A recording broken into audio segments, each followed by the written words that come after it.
எனக்கு அருமையானவர்களே, ஆண்டவராய் இயேசுவின் இனிய நாமத்தில் உங்கள் ஒவ்வொருவருக்கும் என்னுடைய வாழ்த்துக்களை தெரிவிப்பதில் மகிழ்ச்சி அடைகிறேன்.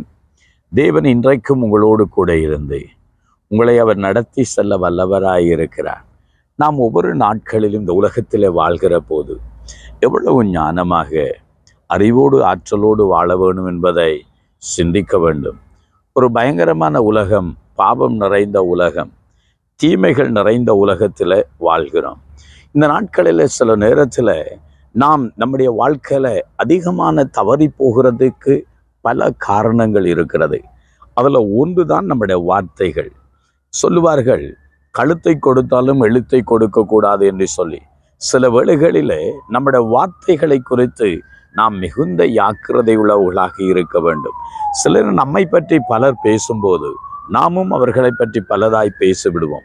ஒன்றுக்கு பதிலாக சில நேரம் பல காரியங்களை நாம் வார்த்தைகளை பேசிவிடுவோம்.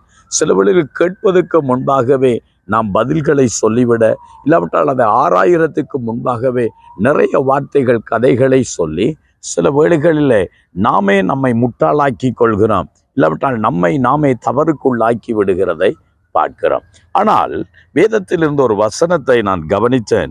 நீதிமொழிகளின் புஸ்தகம் 10வது அதிகாரம் 19வது வசனம் சொல்லுகிறது, சொற்களின் மிகுதியினால் பாவம் இல்லாமல் போகாது, தன் உதடுகளை அடக்குகிறவனோ புத்திமான் என்று சொல்லப்படுகிறது. எனக்கு அருமையானவர்களே, இன்னைக்கு அநேக நேரங்களில் நாம் அநேக வார்த்தைகளை தேவையில்லாமல் பேசி, அலப்பு வார்த்தைகள் என்று சொல்லுவோம், அலப்பு நாவுகள் என்று சொல்லுவோம், ஏதோ இதெல்லாம் கதைத்து நம்முடைய ஆவியை நம்மளே சில வேளையில் முறித்து போடுகிறவர்களாக இருக்கிறோம். ஆனால் தன் உதடுகளை அடக்குகிற மனிதன், இந்த விஷம் நிறைந்தது என்று சொல்லி பார்க்கிறோம். இது விஷம் நிறைந்த ஒன்று. இது ஒரு அக்கினி, நாவை நெருப்பை போன்ற ஒன்று.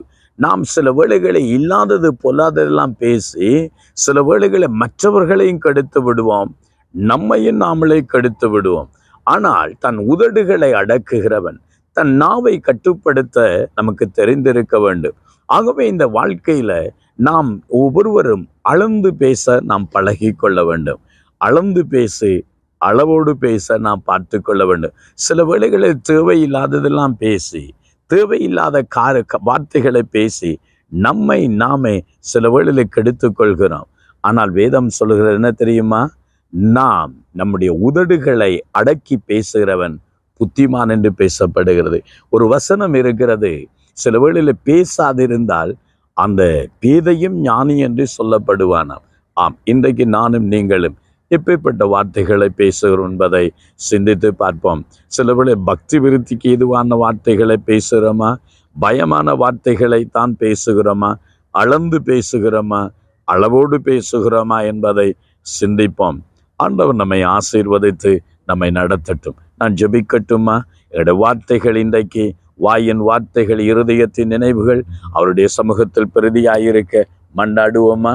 எங்களை நேசிக்கிற எங்கள் அருமை தகப்பனே, இந்த நேரத்தில் உமக்கு நன்றி செலுத்துகிறோம்.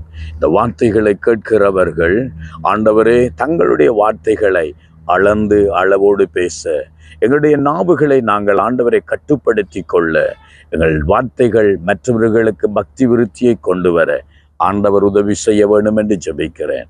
இயேசுவின் நாமத்தினாலே ஜெபிக்கிறோம், ஆசீர்வதிக்கிறோம் நல்ல பிதாவே. ஆமென், ஆமென். நம்முடைய நாவின் வார்த்தைகளை அளந்து பேசுவோம். ஆண்டவர் நம்மை ஆசீர்வதிக்கட்டும். ஆமென்.